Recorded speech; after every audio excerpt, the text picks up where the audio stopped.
اللہ علیہ کے پاس نا ایک بوڑھی اماں اپنا بیٹا چھوڑ گئی. تو حضرت صاحب نے کو 2 4 5 مہینے رکھا. تو بعد میں اس کی اماں کو بلا کے کہا کہ تو بیوہ ہے, بیٹا تیرا یتیم ہے, میں نہیں چاہتا کہ اس کا وقت ضائع ہو. یہ پڑھنے والا کوئی نہیں, سارے نہیں بھائی پڑھنے والے ہوتے. اب یہاں علماء بیٹھے ہیں, میں بے ادب بھی نہ ہو جاؤں. کچھ پورے 8 سال لگا کے بھی آ جاتے ہیں, سند بھی ان کے پاس ہوتی ہے. ناراض نہ ہو جانا, یہ تو سب اچھے لوگ ہیں. سند ہوتی ہے پر پتہ کوئی نہیں ہوتا. یہ اعلیٰ حضرت نے لکھی ہے بات. سند ہوتی ہے, پوری ڈگری ہوتی ہے, اس پہ کئی لوگوں کے سائن بھی ہوتے ہیں. تو بہت سارے طالب علم ایسے ہوتے ہیں جو مدارس میں کہتے ہیں میں فاضل فلاں ہوں, لیکن کوئی شے پاس.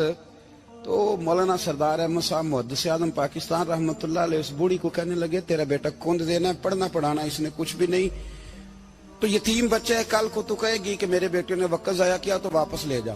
بوڑھی اماں رونے لگ گئی, کہنے لگی میں پڑھانے تو نہیں لائی تھی, میں تو آپ کو رب کا ولی سمجھتی ہوں, میں تو نوکری کرانے لائی تھی. نوکری. حضرت انس بن مالک کہتے ہیں میری اماں بھی حضور کی بارگاہ میں دے گئی تھی. حضور کی بارگاہ میں یہ نہیں کہا تھا کہ یا رسول اللہ پڑھا دیں, ہاں میں ذمہ داری سے بات کر رہا ہوں. یہ نہیں کہا تھا حضور مجاہد بنا دیں. یہ تھوڑی کہا تھا کہ یا رسول اللہ صلی اللہ تعالی علیہ وسلم سے مفسر, محدث, محقق, مفتی بنا دیں. حضرت انس کی اماں کہہ گئی تھی سونیا جب تک یہ رہے گا نا آپ کی نوکری کرے گا, یہ گھر کے کام کاج کرے گا, ڈیوٹی کرے گا. حضور یہ آپ کی نوکری کرے گا. تو میرے محبوب نے پھر دعا کر دی, اللہ اسے برکت عطا فرما. تم سمجھتا ہے خدمت والا خالی رہ جاتا ہے؟ جتنا ذائقہ خدمت والے کو ملتا ہے, جو اس کے نصیب میں آتا ہے, وہ کسی کا نصیب کہاں بھائی. حضرت انس کہتے ہیں حضور نے دعا کر دی, برکت کی. مجھے تو کھیتی باڑی آتی بھی نہیں تھی, پر لوگوں کے باغ میں سال میں 1 دفعہ پھل لگتا تھا, میرے باغ میں 2 دفعہ لگتا تھا. حضور نے دعا کر دی یا اللہ اسے اولاد دے. فرماتے ہیں میرے بیٹے, میرے پوتے, میرے نواسے, میری بیٹیاں. فرماتے ہیں میں زندہ ہوں اور میری 100 اولادیں موجود ہیں. پریشان ہو گیا 100 سن کے کہ بچے 2 ہی اچھے, 100 اولادیں میری موجود ہیں. حضرت انس بھی مولانا سردار احمد صاحب کے پاس نا چھوڑ گئی بچہ. کہنے لگی حضرت جی میں کو پڑھانے کے لیے تھوڑا چھوڑ گئی ہوں, میں تو اس لیے چھوڑ کے گئی ہوں کہ آپ مہربانی کریں, خدمت کرائیں. تو حضرت جی کہنے لگے کوئی ایسا کام ہی نہیں, خدمت والا کیا کراؤں. کہنے لگی پٹھے پوا لیا کرو. جی ہن لڑ پیندے نے, کہنے نے بچے کام کر دیں مدرسے دا. حالانکہ اب کہاں بچے کام کرتے ہیں, اب تو گزر گیا دور, اب تو بچے کام کراتے ہیں. اب بچے بھی ناراض ہو رہے ہیں, گور گور کے دیکھ رہے ہیں. صحیح پہ رہا ہوں آپ کو, بچے کام کراتے ہیں, بچے کہاں کام کرتے. کہنے لگی یہ چارہ ڈالے کرے گا آپ کی بھینسوں کو. تو حضرت نے اس کو کہا کہ بی بی چارہ میری بھینسوں کو ڈالنے کے لیے میں نے بندہ رکھا ہوا ہے, تو جا لے جا. کہنے لگی ہاتھ باندھ کے حضور مہربانی کریں رکھ لیں, چارہ ڈالے گا. اور پتر توجہ سے چارہ ڈالنا حضرت کی بھینسوں کو. رونے لگی. حضرت نے رکھ لیا, مہینے کا خرچہ بھی دیتے. شام کو نا وہ سارا دن کام کرتا, شام کو آ کے پیروں میں بھی بیٹھ جاتا. حضرت جی لائیں تیل تھوڑا سا, پیر نہ دبا دوں. 8 سال ساتھ والے پڑھتے رہے, یہ بیچارہ نوکری کرتا رہا. میرا روپ بھی نہیں تے میرا رنگ بھی نہیں, اور مینو یار منان دا ٹنگ بھی نہیں. کبھی کبھی نا حضرت بلال حبشی فارغ ہوتے نا تو نبی پاک کی بارگاہ میں عرض کرتے حضور کوئی کام تو نہیں, سارے ہو گئے, حضور جاؤں ذرا. چلے جاتے. ایک دن سلمان فارسی کہنے لگے یا رسول اللہ یہ بلال کہاں جاتا ہے. فرمایا جا دیکھ کے تو آ. حضرت سلمان واپس آئے تو آ کے رونے لگے. کہنے لگے سونیا جب یہاں سے جاتا ہے نا تو جا کے سیدہ فاطمہ کی چکی پیسنی شروع کر دیتا, بی بی صاحبہ کے کام کرنے لگتا ہے. گھر میں جا کے اسنین کی ڈیوٹی کرتا ہے, وہاں بھی کام یہاں بھی کام. وہ چارہ ڈالتا رہا, اس نے چارہ ڈالا. حضرت محدث اعظم کی بھینسوں کو دستار فضیلت کا وقت آ گیا, سارے پگڑیاں سجا کے آ گئے, آج دستار ہوگی. یہ نہ پیچھے ہو کے بیٹھ گیا, چونکہ پڑھا ہی نہیں تھا تو دستار کاہے کی. دستار تو اس کی جو پڑھے گا, ہم نے تو پڑھا ہی نہیں, ہم نے تو یار پڑھا, گھر پڑھا, ڈیوٹی کری.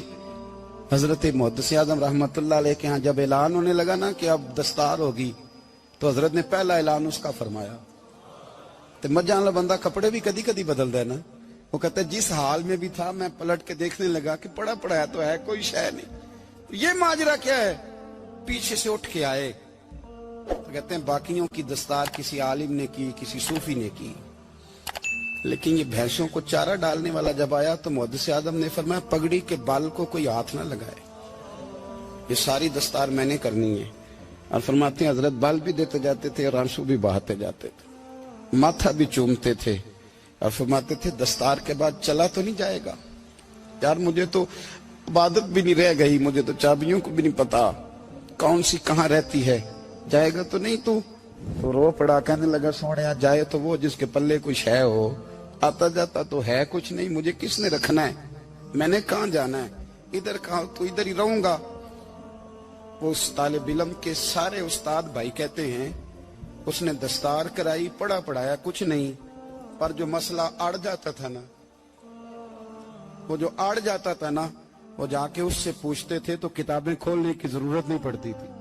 حضرت ام سلمہ رضی اللہ تعالیٰ عنہ کہتی ہے میں نے عرض کی یا رسول اللہ صلی اللہ علیہ وسلم میری بچی بڑی بیمار ہے, تو مجھے کسی نے کہا ہے یہ تھوڑی سی نشے والی چیز ہے, یہ بنا کے تیار کر کے دو صحیح ہو جائے گی, بیمار ہے بچی تو یہ نشے والی چیز ہے, اس کو تیار کر کے دو, تھوڑا نشہ ہے.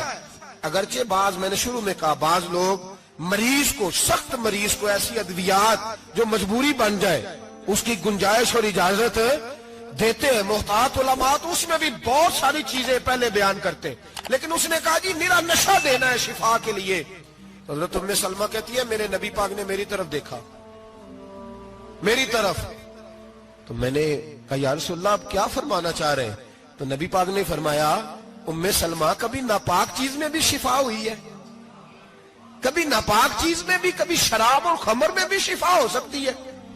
شفا رب کریم نے رکھی ہے پر شہد کے اندر رکھی ہوئی ہے, شفا اللہ نے رکھی ہے قرآن مجید میں رکھی ہوئی ہے, تو اس میں بھی کبھی یہ حضور نے بیان کیا ہے کہ اس کے اندر شفا ہو سکتی, تو امت کتنی دلیری کرتی ہے جو یہ مشورے دیتی ہے کہ اس کے اندر نشہ ہے, شراب ہے, تو کھانسی چلی جائے گی تو فلانی بیماری چلی جائے گی.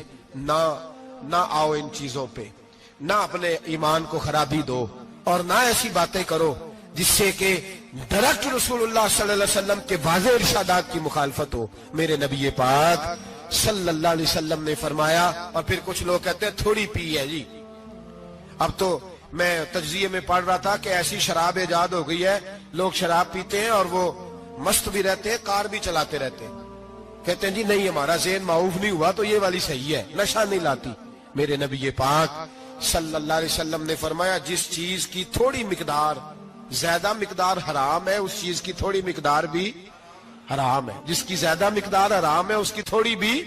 تو خمر اور شراب اگر فل پینا جائز نہیں تو تھوڑی پینا بھی جائز, یہ حرام ہے اور حرام تھی اور قیامت تک حرام ہی رہے گی. میرے نبی پاک صلی اللہ علیہ وسلم نے منع کیا اور حضور نے اظہار ناپسندیدگی فرمایا, اور میں 40 دن تو عبادت ہی قبول نہیں ہوتی شراب پینے والے جب تک سچی توبہ نہ کرے.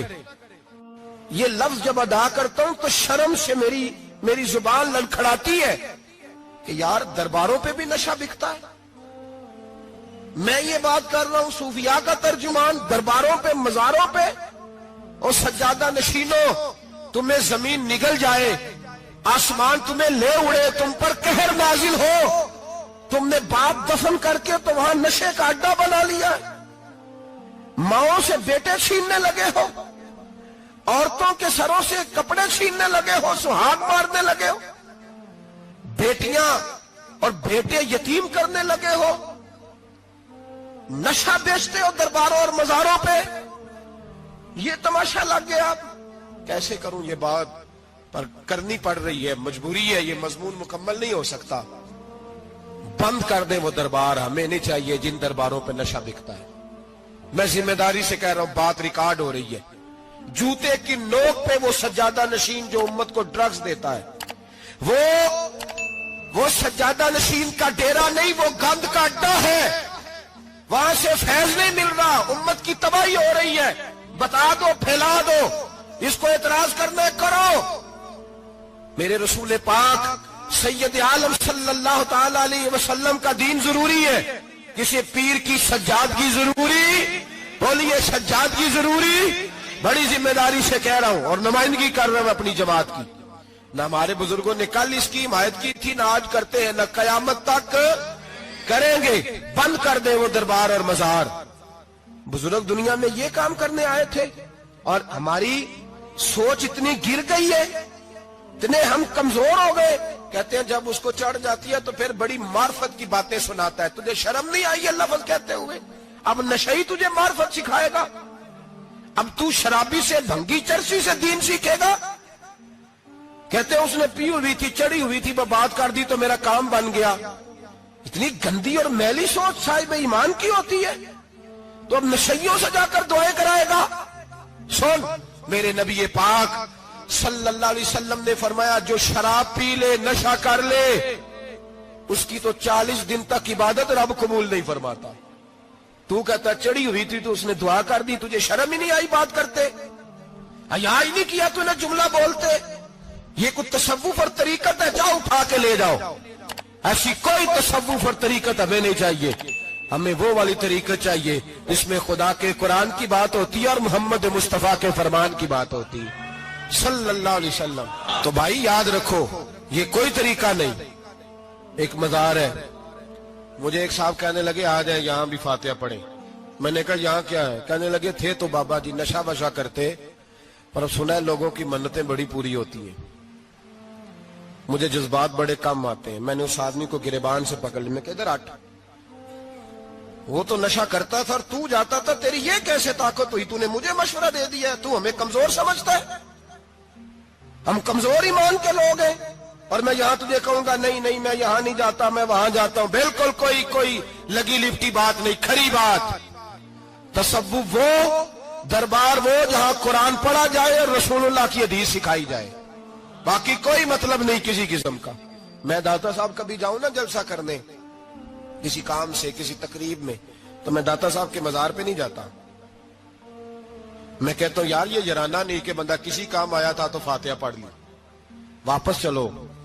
گکھڑ سے سپیشل آئیں گے داتا صاحب کے مزار پہ حاضری دیں، اور میرے سنگی گواہ ہیں کہ میں سپیشل ٹائم نکال کے بہت سارے کام چھوڑ کے سپیشل جاتا ہوں، اور میں مراد ماننے نہیں جاتا، میں داتا صاحب کا شکریہ ادا کر دے جاتا ہوں۔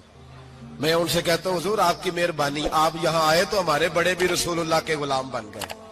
میں تو سلام عقیدت پیش کرنے جاتا ہوں، ہم مزارات پر جانے کے قائل نہیں، بلکہ ہماری تو عقیدت کا درجہ ہی مکمل نہیں ہوتا جب تک ہم مزار پہ سلام نہ کریں۔ پر مزار داتا صاحب کا، مزار خواجہ معین الدین اجمیری کا، مزار غوث اعظم جیلانی کا، مزار محدث اعظم مولانا سردار احمد کا، مزار اولیاء کا، مزار میاں شیر محمد شرک پوری کا، مزار رب کریم کے بندوں کا۔ بھنگیوں چرسیوں کے مزار نہیں ہوتے، اور نام ان مزارات کے قائل ہیں، بالکل قائل نہیں ہم۔ میں تھوڑے دن پہلے لاہور گیا تھا، تو میں کار میں میاں صاحب میاں شیر محمد شرک پوری کا ذکر کر رہا تھا۔ میں اپنے دوستوں سے کہہ رہا تھا یار بہت بڑا بابا ہوا ہے، تو مجھے کہنے لگی کرامت کیا ہے؟ میں نے کرامت یہ ہے کہ ساری زندگی سنت کا درس دیا ہے۔ تو مجھے کہنے لگے آپ کبھی گئے نہیں؟ میں نے کہا میں اسپیشل گیا تھا، اور تھوڑے دنوں کے بعد پروگرام بناؤں گا تو میں ساتھ لے کے جاؤں گا۔ ہم مزارات کے قائل ہیں، حاضریاں دیں گے مزاروں پہ، لیکن بھنگیوں چرسیوں کے مزاروں پر جانے کے قائل ہیں؟ زور سے بولے، یہاں جانے کے قائل ہیں؟ کوئی عقیدہ نہیں ہے ہمارا۔ نشہ بکے گا اب مزاروں پہ، اب یہ تصوف ہوگا وہاں، یہ طریقت ہوگی۔ اور ملت پر رحم کھاؤ خدا را۔ اگر تمہارے قومی ادارے کہتے ہیں رپورٹ کرنے والے کہ 70 لاکھ پاکستانی نشہ کرتا ہے، تو کیا تمہیں یہ نہیں پتا کہ نشہ بیچتا کون ہے؟ کیا تمہیں یہ نہیں پتا کہ ڈرگز کا کاروبار کون کرتا ہے؟ اگر تمہیں یہ پتا ہے تو کیا یہ خبر نہیں تمہیں کہ ان رگوں پر یہ خون اتارتا کون ہے؟ میں اپنے بزرگوں سے معذرت کے ساتھ، نشے کا آغاز، ناراض تو نہیں ہو جائیں گے بزرگ، نوجوانوں کو میں لتاڑ لیتا ہوں لیکن بزرگوں کی عزت کرنا سنت ہے، تو میں بزرگوں سے معذرت کے ساتھ یہ یوں سمجھ لیے خوگرے حمد سے تھوڑا سا گلا بھی سن لے۔ نشہ سگریٹ سے شروع ہوتا ہے، سگریٹ سے۔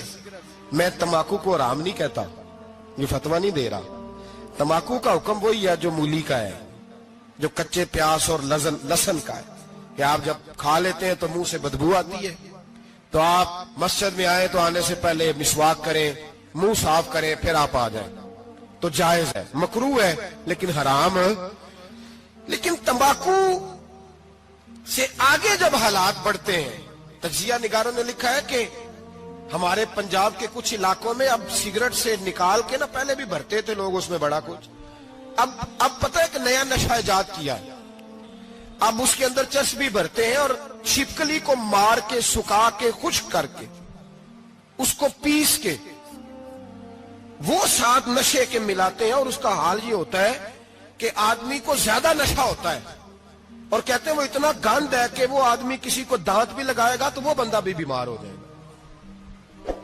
کیا یہاں لوگ اسپرٹ نہیں پیتے آپ کے ملک میں؟ اور ہم کبھی سڑک پہ جاتے ہیں تو نشئی کو دیکھ کے مذاق کرتے ہیں، دیکھنا میں ہارن لگاؤں گا تو گاڑی کے ہارن سے گر جائے گا، لیکن تجھے پتا نہیں کہ یہ کسی ماں کا بیٹا ہے، پتا نہیں کسی بیوی کا شوہر ہے۔ ایک ہمارے دوست ہیں، بزرگ ہیں، ان کا داماد فوت ہو گیا، نشہ کرتا تھا، تو میں تعزیت کرنے ان کے گھر پہنچا تو کھڑے ہو گئے ہاتھ باندھ کے، کہنے لگے حضرت صاحب باقی ساریاں گلاں چھڑ دیو، صرف نشے تے تقریر کریا کرو۔ وہ جب جیتا تھا تو تب بھی اس کے بچے یتیم ہی تھے، یتیم ہی تھے۔ میری بیٹی جب میرے گھر آتی تھی اور میں اپنے پوتوں کے اتنے کپڑے اسے پہننے کو دیتا تھا تو میرا کلیجہ پھٹتا تھا، اور میری بیٹی اس کی زندگی میں بھی بیوہ کی زندگی گزار رہی تھی، وہ میری بہوؤں کے اترے ہوئے کپڑے پہنتی تھی، کوئی دعا کرو، کوئی جلسے کرو، یہ لت ختم ہو جائے۔ اور کہنے لگا اب میرے وہ چلا تو گیا ہے، دادا دادی اس کے پہلے کوئی نہیں، چچا ہے کوئی نہیں، جب تک تو میں زندہ ہوں ان نواسوں کو کوئی روٹی کا لقمہ، کوئی کپڑا مل جائے گا، لیکن سوچتا ہوں میں بوڑھا ہوں، مر گیا تو ان کو کوئی پوچھے گا بھی نہیں، کون ان کی خبر۔ اتنا ظلم اس قوم سے، اتنی زیادتی، اور آرام سے لکھ کر لوگ گزر گئے کہ یہ 70 لاکھ ہے، ان کا درد تو سمجھو، تکلیف تو سمجھو۔ 7 فٹ کا سونا جوان اور نشے کا عادی ہے تو کسی نالی میں پڑا ہوا ہے۔ اور میں نے کہا اس قوم کے ساتھ اس سے بڑا بھیانک مذاق کیا ہوگا؟ کوئی دانشور تھا بڑا ظالم، اس ظالم سے کوئی مشورہ لینے آیا، اس نے آ کے کہا تو بڑا ظالم ہے، بڑے کڑوے مشورے دیتا ہے، میرا ایک دشمن ہے، میں اس سے بدلہ لینا چاہتا ہوں، میرا دل کرتا ہے اس کا بچہ قتل کر دوں تاکہ وہ تڑپے۔ تو ظالم نے کہا اسے قتل نہ کر، وہ تو اس کا باپ 2-4 مہینے رو کے چپ کر جائے گا، پھر میں سخت سزا دینا چاہتا ہوں، مشورہ دے۔ تو اس نے کہا اس کے بچے کو نشے پہ لگا دے، جس کا بچہ نشہ کرے گا وہ باپ روز مرے گا، روز جیے گا، وہ ماں روز مرے جیے گی، نشے پہ لگا دے۔ اس قوم کے ساتھ سب سے بڑا ظلم یہ ہوا کہ ملت کا جوان نشے پہ لگ گیا، ڈرگز پہ لگ گیا، اتنے تباہ حالات ہوئے کہ جوان چڑھتی جوانیاں، اماں نے کتاب دے کے بھیجا تھا، اور کالج سے واپس آئے تو نشے کے ٹیکے ہاتھوں میں پکڑے ہوئے، ٹیکے۔ اور آپ کے اس ملک کے اسلام آباد میں ایک دن میڈیا نے وہ خبر بھی وائرل کی اور وہ چیز بھی دکھائی لوگوں کو، 3 مہینے کا بچہ لے کے نشئی سڑک پہ آ گیا، اس نے کہا میرا نشہ ختم ہو گیا، میرا بچہ خرید لو، 2 پڑیاں دے دو۔ تو وہاں بیبیاں جو سن رہی تھیں وہ بھی چیخیں مار کے رو رہی تھی۔ یہ ظلم کیا اس قوم کے ساتھ، اور کرپشن کی لعنت نے اجازت دی سپلائی کرنے والوں کو کہ گلی گلی بیچے، گلی گلی۔ انہوں نے کچھ تھوڑا ظلم نہیں کیا ان حکمرانوں نے، اور ہماری اپوزیشن اس کو نہ صرف اتنا پتا ہے کہ یہ جائیں اور ہم آئیں، اس سے زیادہ کوئی غرض نہیں۔ بھائی کرپشن کے خلاف نکلے ہو تم، نشے کے خلاف کس دن نکلو گے؟ جوئے کے خلاف کس دن؟ قوم تو مر رہی ہے نشے سے، اس کے خلاف میدان میں کب آؤ گے؟ صرف اتنا ہے کہ یہ جائیں اور ہماری باری آئے، اس سے زیادہ کچھ نہیں۔ جتنے مجرم وہ ہیں اتنے ہی تم بنتے جاؤ۔